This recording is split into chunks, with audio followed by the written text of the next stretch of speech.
Recent headlines suggesting that the U.S. government has dropped a plan to crack down on Chinese drones have caused confusion across the drone industry.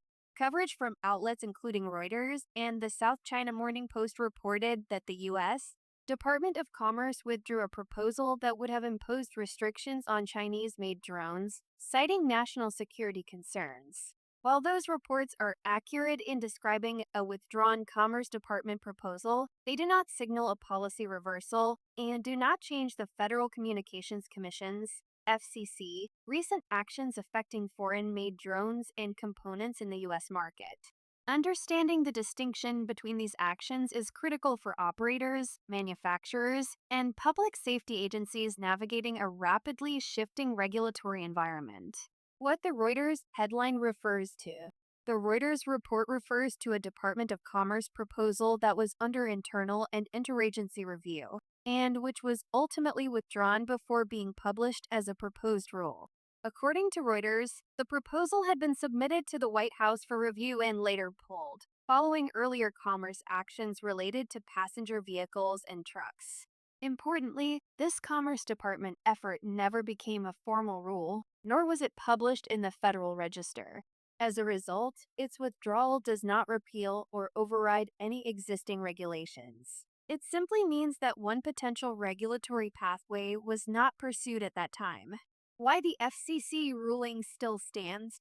The FCC's recent ruling on foreign made drones and components is separate, independent, and fully in effect. The FCC operates under a different statutory authority than the Department of Commerce.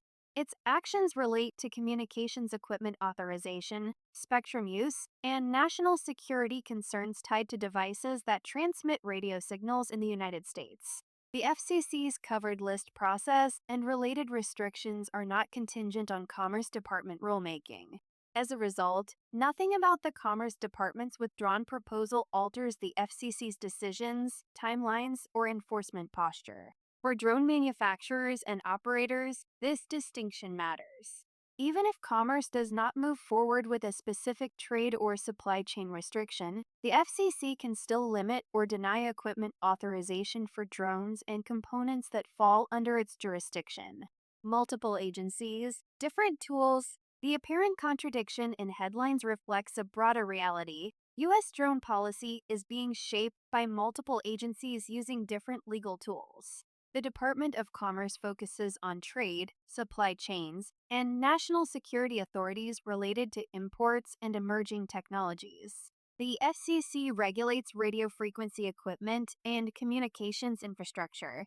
Other agencies, including the Department of Defense and Department of Homeland Security, influence procurement and operational standards through separate processes. The decision by one agency not to proceed with a specific proposal does not negate or weaken actions taken by another. What this means for the drone industry: for now, the regulatory environment remains largely unchanged from where it stood following the FCC's recent rulings. Operators should not interpret headlines about a withdrawn commerce proposal as a signal that restrictions on foreign made drones are easing. Instead, the situation underscores how complex and fragmented U.S. drone policy has become, with overlapping authorities and evolving strategies aimed at addressing national security concerns while balancing market realities. As agencies continue to refine their approaches, further clarification is likely. But at present, the FCC's actions remain in force, and industry stakeholders should plan accordingly.